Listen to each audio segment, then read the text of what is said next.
ಅದರಲ್ಲಿ ನಾವು ಪೊಲೀಸರು ಸಮಾಧಾನ ಕಾಯ್ತೀವಿ. ಅದೇ ರೀತಿ ನಾವು ಕುಟುಂಬ ಅಂತ ಬಂದಾಗ ಈ ಒಂದು ಕುಟುಂಬನ ತಂದೆನ ಚೌಕಿದಾರನೇ ಆ ಒಂದು ಕುಟುಂಬನ ಕಾಯ್ತಾ ಇರ್ತಾನೆ. ಬಹುಶಃ ಅಂತ ಒಳ್ಳೆ ವಿಷಯವನ್ನು ಇಟ್ಕೊಂಡು ಚಂದ್ರಶೇಖರ್ ಸರ್ ಈ ಒಂದು ಮೂವಿ ಮಾಡಿದ್ದಾರೆ. ನನಗೆ ಒಂದು ಟೀಸರ್ ನೋಡಿದಾಗ ನಮ್ಮ ತಂದೆ ತಾಯಿ ಜ್ಞಾಪಕ ಬರ್ತಾ ಇದ್ರು. ನಾವು ಅನ್ಕೋತೀವಿ ನಾವೆಲ್ಲ ಇಲಾಖೆಗೆ ಬಂದಾಗ ಬ್ಯುಸಿ ಆಗ್ಬಿಟ್ವಿ ಅಂದರೆ ನಾವು ಅನ್ಕೊಂಡ್ವಿ ಸ್ವಯಂವಾಗಿ ನಾವು ಬ್ಯುಸಿ ಇದ್ದೀವಿ. ನಮ್ಮ ತಂದೆ ತಾಯಿಗೆ ಫೋನ್ ಮಾಡ್ತಿರೋರು ಅಷ್ಟೇ ನಾವು ಬ್ಯುಸಿ ಇರಲಿಲ್ಲ ಆ್ಯಕ್ಚುಲಿ. ಆದರೆ ನಾವು ಕೆಲಸದ ಒತ್ತಡದಲ್ಲಿ ಫೋನ್ ಮಾಡ್ತಿರ್ಲಿಲ್ಲ. ಅವರಿದ್ದಾಗ ಬೆಲೆ ಗೊತ್ತಾಗಲಿಲ್ಲ ನಮಗೆ. ಅವ್ರು ಹೋದ್ಮೇಲೆ ನಮ್ಮ ಎಸ್.ಎಲ್. ಭೈರಪ್ಪರ ಅವ್ರು ಮಾತು ಹೇಳ್ತಾರೆ, ಅವರ ತಬ್ಬಲಿ ನೀನದೇ ಮಗನೇ ಕಾದಂಬರಿಲಿ. ಯಾವ ಮಕ್ಕಳು ತಮ್ಮ ತಂದೆ ತಾಯಿ ಬದುಕಿರುವಾಗ ಅವರ ಮಹತ್ವನ ತಿಳ್ಕೊತಾರಂತಲ್ಲ ಅವ್ರ ಜೀವನ ಸಾರ್ಥಕಂತೆ. ಅದು ಸತ್ಯವಾದ ಮಾತು. ನಾನು ನಮ್ಮ ಪೊಲೀಸರಿಗೆ ಅದನ್ನೇ ಹೇಳ್ತಾ ಇರ್ತೀನಿ, ನೀವು ಫ್ರೀ ಇದ್ದಾಗ ಅಟ್ಲೀಸ್ಟ್ ನಿಮ್ಮ ತಂದೆ ತಾಯಿ ಏನು ಎಕ್ಸ್ಪೆಕ್ಟ್ ಮಾಡಲ್ಲ ನಿಮ್ಮಿಂದ.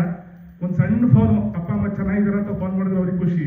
ಅವ್ರ ಮಕ್ಕಳಿಂದ ಇನ್ನೇನು ಎಕ್ಸ್ಪೆಕ್ಟ್ ಮಾಡಲ್ಲ. ಅದನ್ನು ನಾನು ಅವಾಗ ನಮ್ಮ ಪೊಲೀಸರಿಗೆ ಹೇಳ್ತಾ ಇರ್ತೀನಿ.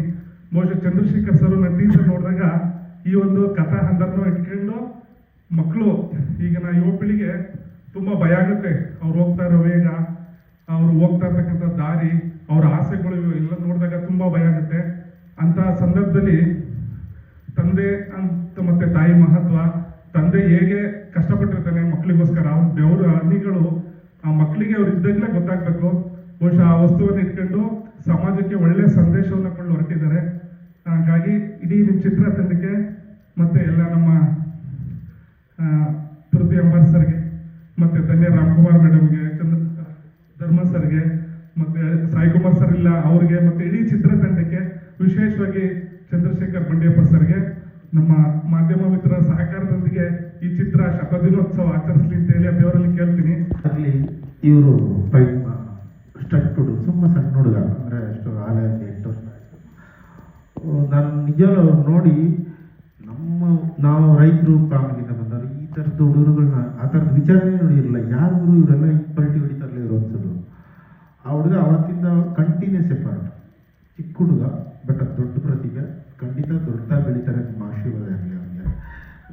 ಅವನ ವಿಚಾರಗಳೇ ಬೇರೆ. ಅವತ್ತಿಂದ ಇವತ್ತಿನವರೆಗೂ ಒಂದು 7-8 ಇಯರ್ಸಲ್ಲಿ ನಾನು ಮೂಮೆಂಟ್ ನೋಡಿದ್ದೀನಲ್ಲ, ನಿಜವೂ ಅದ್ಭುತವಾದ ಫೈಟ್ ಮಾಸ್ಟರ್ ಆಗಿ ಆಗ್ತಾರೆ ಅವರು.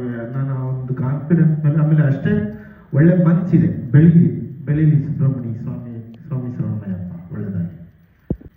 ನಾನು ಆ್ಯಕ್ಚುಲಿ ಅವಾಗಲೇ ಹೇಳಿದೆ, ಇದು ಟ್ರೈಲರ್ ನಾನು ಎಲ್ಲ ವಿಚಾರಗಳನ್ನ ನಿಮ್ಮ ಮುಂದೆ ಹಂಚ್ಕೊಳ್ಳೋದು. ಯಾಕಂದರೆ ಇದು 3ನೇ ಪ್ರೆಸ್ ಮೀಟ್. ಮುಹೂರ್ತ ಆದಮೇಲೆ ಕುಂಬಳಕಾಯಿ ಆದಮೇಲೆ ಮೇನ್ ಟ್ರೈಲರ್ ಬಿಟ್ಟಿದ್ವಿ. ನೆಕ್ಸ್ಟ್ ಸಿನಿಮಾ ರಿಲೀಸ್ಗೆ ನಾನು ಇದು ಪ್ರೈವೇಟಾಗಿ ಇರಲಿ ಅನ್ನೋ ಕಾರಣಕ್ಕೆ ನಾನೇ ಸ್ವಲ್ಪ ಒಂಚೂರು ಇದು ಯಾರು ಬೇಡ ಪ್ರೆಸ್ ಮಾತ್ರ ಇರಲಿ ಅವ್ರ ಮುಂದೆಗಡೆ ಅವ್ರು ತೋರ್ಸೋಣ, ಅವರು ಇದಾಗಿ ನೋಡಲಿ. ಯಾಕಂದರೆ ಎಲ್ಲೋ ಓದೋದು ನೆನಪು ನನಗೆ. ಏನಂತಂದರೆ ಒಬ್ಬ ಒಳ್ಳೆ ಡೈರೆಕ್ಟ್ರಿಗೆ ಬಾಯಿ ಇರಬಾರ್ದಂತೆ, ಜಾಸ್ತಿ ಮಾತಾಡಬಾರ್ದಂತೆ. ಅದು ಈ ಕಾಲದಲ್ಲಿ ತುಂಬ ಚೆನ್ನಾಗಿ ಅಪ್ಲೈ ಆಗಿರ್ತದೆ. ಎಲ್ಲ ಜಾಸ್ತಿ ಎಲ್ಲ ಮಾತಾಡೋಣ. ನಿನಗೆ ಅಂತ ಒಂದು ಸ್ಕ್ರೀನ್ ಕೊಟ್ಟಿದ್ದೀವಿ, ಒಂದು ಸ್ಪೇಸ್ ಕೊಟ್ಟಿದ್ದೀವಿ, ಅದೇನು ಮಾಡ್ತೀಯ ಅದು ಮಾಡು, ತೋರಿಸು, ಅಷ್ಟೇ ಹೇಳೋದು ಇವಾಗಿನ ಆಡಿಯನ್ಸು. ಸೊ ಹಾಗಾಗಿ ನಾನು ಏನು ಹೇಳಬೇಕು ಅದನ್ನೆಲ್ಲ ಮೆಟೀರಿಯಲಲ್ಲಿ ಹೇಳಿದ್ದೀನಿ. ನಿಮ್ಮ ಆಶೀರ್ವಾದ ಇರಲಿ. 30ನೇ ತಾರೀಕು ಸಿನಿಮಾ ರಿಲೀಸ್ ಆಗ್ತಿದೆ, ನಿಮ್ಮ ಆಶೀರ್ವಾದ ಇರಲಿ. ಚೌಕಿದಾರ ಸಿನಿಮಾ ಮುಂಚೆ ನನಗೆ ಚಂದ್ರಶೇಖರ್ ಬಂಡೆಯಪ್ಪ ಅವರು ನನ್ನ ತುಂಬ ಆತ್ಮೀಯ ಗೆಳೆಯ. ಈ ಹಿಂದೆ ಅವರು ಮಾಡಿದಂಥ ನಿರ್ದೇಶನದಲ್ಲಿ ಎಲ್ಲೂ ನನಗೆ ಅವಕಾಶ ಸಿಕ್ಕಿರಲಿಲ್ಲ ಅವ್ರ ಕೈ ಕೆಳಗೆ ಹುಡುಕೋಣೋದಕ್ಕೆ. ಬಟ್ ಈ ಸಿನಿಮಾ ಸ್ಟಾರ್ಟ್ ಮಾಡೋದಕ್ಕೆ 3 ವರ್ಷದ ಮುಂಚೆನೇ ನನಗೆ ಹೇಳ್ತಾರೆ, ಏನೋ ಒಂದು ಪಾತ್ರ ಅಂದ್ಕೊಂಡಿದ್ದೀನಿ, ಖಂಡಿತವಲ್ಲ ಅದು ನಿಮಗೆ ಮಾಡಿಸ್ಬೇಕು ಅಂತ ನಾನು ಡಿಸೈಡ್ ಮಾಡಿಬಿಟ್ಟಿದ್ದೀನಿ, ಹಾಗೆ ಅಂತ ಹೇಳ್ತಿದ್ರು. ಈ ಥರ ನನಗೆ ಇಂಡಸ್ಟ್ರಿಯಲ್ಲಿ 250 ಸಿನಿಮಾ ಸುಮಾರು ಜನ ಡೈರೆಕ್ಟರ್ಗಳು ಈ ಥರ ಹೇಳ್ತಾರೆ. ಬಟ್ ಸಿನಿಮಾ ಸ್ಟಾರ್ಟ್ ಆದಾಗ ಮರ್ತೇ ಬಿಟ್ಟಿರ್ತಾರೆ. ಇಲ್ಲ ಹೇಳ್ಬಿಟ್ಟಿದ್ದೀವಿ ಅಂತ ಯಾವುದೋ ಒಂದು 2 ದಿನದ ಪಾತ್ರ ಕರ್ಬಿಟ್ಟಿರೋರು ಇದ್ದಾರೆ. ಆದರೆ ಮಾತು ಕೊಟ್ಟಂತೆ 3 ವರ್ಷದಿಂದ ಹೇಳ್ತಾ ಬಂದು ಮತ್ತೆ 1 ವರ್ಷ ಗ್ಯಾಪ್ ಆಯಿತು ಸಿನಿಮಾ ಸ್ಟಾರ್ಟ್ ಮಾಡೋಕ್ಕೆ ಮುಂಚೆ. ತಕ್ಷಣ ಕರೆದು ಈ ಥರ ಹೇಳೋದು, ನಾನು ಹೇಳಿದ್ದೆ ನಿಮಗೆ ಅದೇ ಪಾತ್ರ ಈ ಥರ ಮಾಡಿದ್ದೀನಿ ಅಂದರು. ಅದರಲ್ಲೂ ನನ್ನ ಕೆರಿಯರಲ್ಲಿ ಇದು ತುಂಬ ಚಾಲೆಂಜಿಂಗ್ ಪಾತ್ರ ಇದು. ಅಂಥ ಒಂದು ಒಳ್ಳೆ ಪಾತ್ರ ಕೊಟ್ಟಿದ್ದಾರೆ. ಈಗ ತಾವು ಹೇಳಿದಾಗೆ ಈ ಸಿನಿಮಾದಲ್ಲಿ ಏನೇನು ಕನೆಕ್ಟ್ ಆಗುತ್ತೆ ಅನ್ನೋದಕ್ಕೆ ಫಾದರ್ ಸೆಂಟಿಮೆಂಟ್ ಒಂದು ಎಮೋಷನಲ್. ನನ್ನ ಪಾತ್ರ ಒಬ್ಬ ನಿಜವಾದ ಈಗಿನ ಜನ್ರೇಷನ್ ತುಂಬ ನಡೀತಾ ಇದೆ ಆ ವಿಚಾರ. ಒಂದು ಸಿಲ್ಲಿ ಮ್ಯಾಟ್ರಿಗೆ ಭಾಳ ಅತ್ಯಂತ ಆತ್ಮೀಯ ಗೆಳೆಯರು ಅಷ್ಟು ಚೆನ್ನಾಗಿರ್ತಾರೆ. ಒಂದು ಸಿಲ್ಲಿ ಮ್ಯಾಟ್ರ್, ಅದು ಅವ್ರದ್ದು ತಪ್ಪಿರಲ್ಲ ಇವ್ರದ್ದು ತಪ್ಪಿರಲ್ಲ. ಯಾರೋ ಮುಂದೆ ಒಂದು ಸಣ್ಣ ಅವಮಾನ ಆದರೆ ಹೆಂಗೆ ದ್ವೇಷ ಕಾಡ್ತಾರೆ, ಹೆಂಗೆ ದ್ವೇಷ ಸಾಧಿಸ್ತಾರೆ ಅನ್ನೋದು ನನ್ನ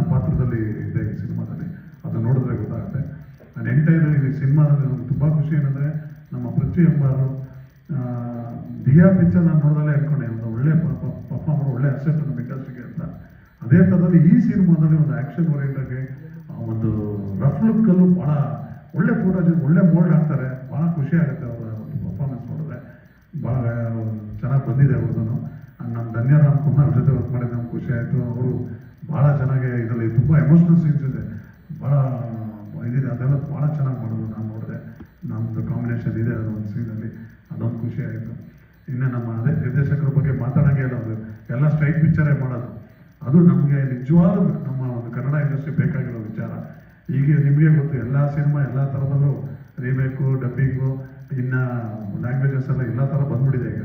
ಅಂಥದ್ರಲ್ಲೂ ಒಂದು ಧೈರ್ಯ ಮಾಡಿ ಇಂಥ ಪಿಕ್ಚರ್ ಮಾಡೋದಕ್ಕೆ ಇವ್ರು ಬೆನ್ನೆಲ್ಲಿ ಬಂದು ನಿಂತಿರೋದು ಸೇಮ್ ಹೆಸರು ಚಂದ್ರಶೇಖರ್, ನಮ್ಮ ಪ್ರಿನ್ಸಿಪಲ್ ಕಾಂಡಿಲ್ ಅವರ ನಿರ್ಮಾಪಕರು. ನಿಜವಾಗ್ಲೂ ತುಂಬ ಒಳ್ಳೆ ಸಪೋರ್ಟ್ ಮಾಡಿದ್ರು, ನಮಗೆಲ್ಲ ಭಾಳ ಚೆನ್ನಾಗಿ ನೋಡಿಕೊಂಡ್ರು, ಭಾಳ ಚೆನ್ನಾಗಿತ್ತು. ಇನ್ನು ಸಚಿನ್ ಬಸವರಾಜ್ ಅವ್ರ ಬಗ್ಗೆ ಹೇಳೋದು, ಮ್ಯೂಸಿಕ್ ತುಂಬ ಚೆನ್ನಾಗಿ ಬಂದಿದೆ, ಇದು ನೋಡಿದಾಗ ಖುಷಿ ಆಯಿತು. Thank you for that. And ನಮ್ಮ ಕಾಸ್ಟ್ ಇಲ್ಲೇ ಇದೆ, ನಮ್ಮ ಕಾಸ್ಟ್, ನಮ್ಮ ಕ್ರೂ, ಅವ್ರಿಗೂ ಕೂಡ ನಾನು ಥ್ಯಾಂಕ್ ಯು ಹೇಳಕ್ಕೆ ಇಷ್ಟಪಡ್ತೀನಿ. ನಮ್ಮ ಡೈರೆಕ್ಟರಿಂದ ನಾನು ಶುರು ಮಾಡ್ತೀನಿ. ಚಂದ್ರಶೇಖರ್ ಸರ್ ಈ ಪಾತ್ರದಲ್ಲಿ ನನ್ನನ್ನು ನೋಡಿದ್ರು ಅಂದರೆ ನನಗದು ಅದೇ ಒಂದು ದೊಡ್ಡ ವಿಷಯ. ಸೊ ಅವರು ನನ್ನ ಮೇಲೆ ಇಟ್ಟಿದ್ದ ನಂಬಿಕೆನ ನಾನು ಇಲ್ಲಿವರೆಗೂ ತಗೊಂಡ್ಬಂದಿದ್ದೀನಿ ಅಂತ ಹೇಳ್ಬೋದು. ಈ ಪಾತ್ರ ನನಗೆ ತುಂಬ ವಿಭಿನ್ನ ಅಂತಲೇ ಹೇಳ್ಬೋದು. ಆ ಒಂದು ಅನುಭವನೇ ಬೇರೆ ಥರ ಇತ್ತು ನನಗೆ. ಜೀವನದಲ್ಲಿ ನಾನು ಆ ಥರ ಕಾಣಿಸ್ಕೊಳ್ತೀನಿ ಅಂತ ನಾನು ಅಂದ್ಕೊಂಡೇ ಇರಲಿಲ್ಲ. ಅಲ್ಲಿ ಹೋಗ್ತೀನಿ, ಆ ಥರ ಒಂದು ರೇಷ್ಮೆ ಬ್ಯಾಕ್ಗ್ರೌಂಡಲ್ಲಿ ನಾನು ಅಲ್ಲಿ ನೋಡಿದ್ದಿರ್ಬೋದು, ಕಲ್ತಿದ್ದಿರ್ಬೋದು. ಬಹಳ ನನಗೆ ಲೈಫಲ್ಲೇ ಬೇರೆ ಎಕ್ಸ್ಪೀರಿಯನ್ಸ್ ಅದು. ಸೊ ಆ್ಯಕ್ಟಿಂಗ್ ಮಾಡಿದಾಗ ನಾವು ಬೇರೆ ಬೇರೆ ಅಂದರೆ ಬೇರೆ ಬೇರೆ ಲೈಫ್ಸ್ನ ಲೀಡ್ ಮಾಡ್ಬೋದು. ಸೊ ಈ ಸಿನಿಮಾದ ಮೂಲಕ ನನಗದು ಕಾಣಿಸ್ತು. ಆ್ಯಂಡ್ ನಮ್ಮ ಪೃಥ್ವಿ ಅವ್ರ ಬಗ್ಗೆ ಹೇಳಬೇಕಿದ್ರೆ, ಆನ್ ಸೆಟ್ ಅವರ ಡೆಡಿಕೇಶನ್ ನನಗೆ ಬಹಳ ಇಂಪ್ರೆಸ್ ಆಯಿತು. ಆ್ಯಂಡ್ ಅವ್ರನ್ನ ನೋಡಿ ನಾನು ಕೂಡ ಓಕೆ, ನಾನು ಇನ್ನೂ ಸ್ವಲ್ಪ ಹಾರ್ಡ್ ವರ್ಕ್ ಮಾಡ್ಬೋದೇನೋ ಅಂತ ಅನಿಸ್ತು. Is brilliant actor. ಆ್ಯಂಡ್ ಮೊದಲಿಂದನೂ ನಾನು ನಮ್ಮ ಮಮ್ಮಿ ಅವರು ಒಂದು ಸಿನಿಮಾ ನೋಡಿ ಅಂದ್ಕೊಂಡಿದ್ವಿ ಅವ್ರ ಜೊತೆ ಒಂದು ಸಿನಿಮಾ ಮಾಡಬೇಕು ಅಂತ. ಸೊ ಈ ಸಿನಿಮಾದ ಮೂಲಕ ಅದು ಕೂಡ ನನ್ನ ಒಂದು ವರ್ಷ ಕಂಪ್ಲೀಟ್ ಆಯಿತು. ಆ್ಯಂಡ್ ಸಾಯಿ ಕುಮಾರ್ ಸರ್ ಬಗ್ಗೆ ನಾವು ಮಾತಾಡಲೇಬೇಕು. I have been a fan of his. ತುಂಬ ವರ್ಷಗಳಿಂದ ಅವ್ರನ್ನ ಭೇಟಿ ಆಗಬೇಕು, ಅವ್ರ ಹತ್ರ ಮಾತಾಡಬೇಕು, ಅವ್ರ ಡೈಲಾಗ್ ಕೇಳಬೇಕು ಅಂತ ನನಗೆ ಆಸೆ ಇತ್ತು. ಸೊ ಆನ್ ಸೆಟ್ ಅವರು ಕೂಡ ಬಹಳ ಎನರ್ಜೆಟಿಕ್ ಆಗಿರ್ತಾರೆ. ವಯಸ್ಸಲ್ಲಿ ಅವ್ರು ನಮಗಿಂತ ಎಷ್ಟೋ ದೊಡ್ಡವ್ರು ಇರ್ಬೋದು, ಆದರೆ ಆನ್ ಸೆಟ್ ಎಲ್ಲರಿಗಿಂತ ಅವರೇ ಆ್ಯಕ್ಟಿವ್ ಆಗಿದ್ದಿತ್ತು. So it was a blessing ಅವ್ರ ಜೊತೆ ಕೆಲಸ ಮಾಡಿದ್ದು. ಆ್ಯಂಡ್ ಅವ್ರು ನನಗೆ ಅವ್ರ ಒಂದು ಫೇಮಸ್ ಡೈಲಾಗ್ ಕೂಡ ಹೇಳಿ ಒಂದು ವಿಡಿಯೋ ರೆಕಾರ್ಡ್ ಮಾಡಿಸ್ಕೊಟ್ರು. So I am very happy. And Dharma sir ಅವ್ರ ಜೊತೆ ಕೂಡ ನಂದು ಒಂದು ಸೀಕ್ವೆನ್ಸ್ ಬರುತ್ತೆ. And I am very grateful ಅವ್ರು ಹೇಳಿದ ಮಾತಿಗೆ. ನನ್ನ ಪರ್ಫಾರ್ಮೆನ್ಸ್ ಅವ್ರು ಇಷ್ಟಪಟ್ಟರು ಅಂತ, ಯಾಕೆಂದರೆ ಅವರೇ ಎಷ್ಟು ದೊಡ್ಡ ಕಲಾವಿದರಲ್ವಾ. So thank you sir, thank you for that. ನಮ್ಮ ಸಿನಿಮಾಟೋಗ್ರಾಫರ್ ಇದ್ದರೆ ನಾನು ಆ ಶಾರ್ಟ್ ಮಾಡ್ತಾನೆ ಇರಲಿಲ್ಲ. ಅಂದರೆ ಸೆಟ್ಗೆ ಬಂದಮೇಲೆ ಇಟ್ ಇಸ್ ಲೈಕ್ ಕಂಪ್ಲೀಟ್ಲಿ ಇವರಿಗೆ ನಾನು ಸರೆಂಡರ್ ಆಗಿದ್ದರಿಂದ ದೂರದಲ್ಲಿ ಎಲ್ಲೋ ಅವ್ರು ಯಾರು ಕಾಣಿಸಿರ್ಲಿಲ್ಲ. ನಾಗರಬಾವಿಲಿ ಒಂದು ಬ್ಯುಸಿ ಬಾರ್, ಅದು ಬಾರ್ ಹೊರಗಡೆ ನಾನು ಕುಡಿದು ಮಲಗಬೇಕು, ಅಂದರೆ ರಿಯಲ್ ಕುಡಿಯೋದಲ್ಲ, ಕುಡ್ದಿರೋ ಥರ ಮಲಗಬೇಕು. ನನಗೆ ಟೆನ್ಷನ್ ಏನಂದ್ರೆ ಯಾರಾದರೂ ಒಂದು ವಿಡಿಯೋ ಮಾಡಿ ಬಿಟ್ಟು ಪೃಥ್ವಿ ಎಂಬರ್ ಕುಡಿದು ಮಲಗಿದ್ದಾರೆ, ಅಲ್ಲಿ ಡೈರೆಕ್ಟ್ರು ಇಲ್ಲ, ಅಸಿಸ್ಟೆಂಟ್ ಡೈರೆಕ್ಟರ್ಸ್ ಇಲ್ಲ, ಯಾರು ಇಲ್ಲ. ಒಂದು 15 ನಿಮಿಷ ಮಲಗಿಸಿದ್ರೆ ನನ್ನನ್ನು ಫುಲ್ ಟೆನ್ಷನ್. ನಾನು ಇರ್ಲಿ ಏನೇ ಇರಲಿ ಸರ್ ಹೇಳಿದಾರೆ ಅಂತ ಹೇಳಿದ್ರೆ ಮಾಡೋಣ ಅಂತ. ಅದು ನನ್ನ ಪ್ರಕಾರ ನನಗೆ ನನ್ನ ಕೆರಿಯರಲ್ಲಿ one of the most challenging ಸನ್ನಿವೇಶ ಅದು. ಸೊ ನಿಜವಾಗ್ಲೂ ಅದು ಅಂಥ ಧೈರ್ಯ ನಾನು ರಿಯಲ್ ಲೈಫಲ್ಲಿ ಮಾಡೋಕ್ಕೆ ಸಾಧ್ಯನೇ ಇಲ್ಲ.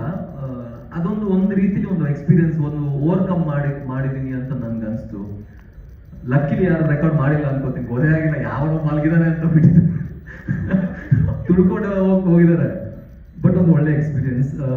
ಯೂಶಲಿ ಯಾವುದೇ ಸಿನಿಮಾಗೆ ಒಬ್ಬ ಆಡಿಯನ್ಸ್ ಆಗೋ ಮೊದಲು ನಾವು ಆಕ್ಟರ್ಸ್ ಅಥವಾ ಟೆಕ್ನಿಷಿಯನ್ ಸ್ಕ್ರಿಪ್ಟ್ ಓದಾಗ ನಾವು ಆಡಿಯನ್ಸ್ ಆಗಿರ್ತೀವಿ. ಸೊ ಸರ್ ಸ್ಕ್ರಿಪ್ಟ್ ಓದಿದಾಗ ನನ್ನ ಲೈಫಲ್ಲಿ ಬಹಳಷ್ಟು ಬದಲಾವಣೆಗಳನ್ನ ನಾನೇ ಮಾಡ್ಕೊಂಡಿದ್ದೀನಿ ಚೌಕಿದಾರ್ ಸಿನಿಮಾ ಶೂಟಿಂಗ್ ಮೂಲಕ. ಅಲ್ಲಿ ಒಂದು ಯಾವುದೋ ಒಂದು ಸೀನಲ್ಲಿ ಇವರು ನನಗೆ ಒಂದು ಹೇಳುವಂತ ಸನ್ನಿವೇಶ ಇದೆ, ಒಂದಷ್ಟು ಮಾತುಗಳು ಹೇಳುವಂತ ಸನ್ನಿವೇಶಗಳಿದೆ. ಅವ್ರು ಹೇಳಿದಾಗ ಅದು ನನಗೆ ನಾಟ್ತಾ ಇತ್ತು. ಆಕ್ಟರ್ ಬಿಟ್ಟು ಒಬ್ಬ ಹ್ಯೂಮನ್ ಬೀಯಿಂಗ್ ಆಗಿ ನನಗೆ ನಾಟ್ತಾ ಇತ್ತು, ನನ್ನಲ್ಲೂ ಒಂದಷ್ಟು ಬದಲಾವಣೆಗಳು ತರ್ತಾ ಇತ್ತು. ಪ್ರಾಯಶಃ ಅದು ಅವರ ಬರವಣಿಗೆಗೆ ಇರುವಂತಹ ಒಂದು ಕ್ವಾಲಿಟಿ ಅಂತ ಹೇಳ್ಬೋದು. ಇದರಲ್ಲಿ ಆಕ್ಟ್ ಮಾಡುವಂತ ಎಲ್ಲರೂ ಕೂಡ ಇವ್ರನ್ನ ನಾನು ಸ್ಫುರದ್ರೂಪಿ ವಿಲನ್ ಅಂತ ಕರಿತೀನಿ. ಆಕ್ಚುಲಿ ಇವರು ಹೀರೋ ಆಗ್ಬೇಕಿತ್ತು, ಆಗಿದ್ದಾರೆ ಒಂದಷ್ಟು ಸಿನಿಮಾಗಳಲ್ಲಿ. ಅದಕ್ಕೆ ಇವ್ರು ತುಂಬಾ ಚೆನ್ನಾಗಿ ಕಾಣಿಸ್ತಾರೆ ಅಂತ ಅವ್ರಿಗೆ ಗಡ್ಡ ಎಲ್ಲ ಬಿಡಿಸಿದ್ದಾರೆ ಫಾರ್ ದ ಫಸ್ಟ್ ಟೈಮ್ ಈ ಸಿನಿಮಾದಲ್ಲಿ ಧರ್ಮಣ್ಣ ಸರ್ಗೆ. ಅಂಡ್ ಸಾಯಿ ಕುಮಾರ್ ಸರ್ ನಿಜವಾಗ್ಲೂ ಹೇಳ್ಬೇಕಂದ್ರೆ ಈ ಸಿನಿಮಾದ ನಾಯಕ ನಟ ಅವರೇ. ಸ್ಟೋರಿ ರಿವಾಲ್ವ್ ಆಗೋದು ಅವರ ಸುತ್ತ. ಅದು ಥಿನ್ ಲೈನ್, ಪೇರೆಂಟಿಂಗ್ ಅಂದ್ರೆ ಮಕ್ಕಳನ್ನ ಹೇಗೆ ಬೆಳೆಸ್ಬೇಕು ಅನ್ನೋದು ಥಿನ್ ಲೈನ್ ಅದು. ನಾನು ಒಬ್ಬ ಮಗ, ಅಂದ್ರೆ ನಾನು ಮಗ, ಸೊ ನನ್ನ ತಂದೆಯ ಪರ್ಸ್ಪೆಕ್ಟಿವ್ ನನಗೆ ಗೊತ್ತೇ ಆಗ್ತಿರ್ಲಿಲ್ಲ. ನನಗೆ ಮಗಳಾದ್ಮೇಲೆ ನನ್ನ ತಂದೆಯ ಪರ್ಸ್ಪೆಕ್ಟಿವ್ ನನಗೆ ಗೊತ್ತಾಗಕ್ಕೆ ಶುರುವಾಯಿತು. ಅದು ತುಂಬಾ ಒಂದು ನಾಜೂಕಾದ ವಿಷಯ, ಮಕ್ಕಳನ್ನ ಹೇಗೆ ಬೆಳೆಸ್ಬೇಕು ಅನ್ನೋದು.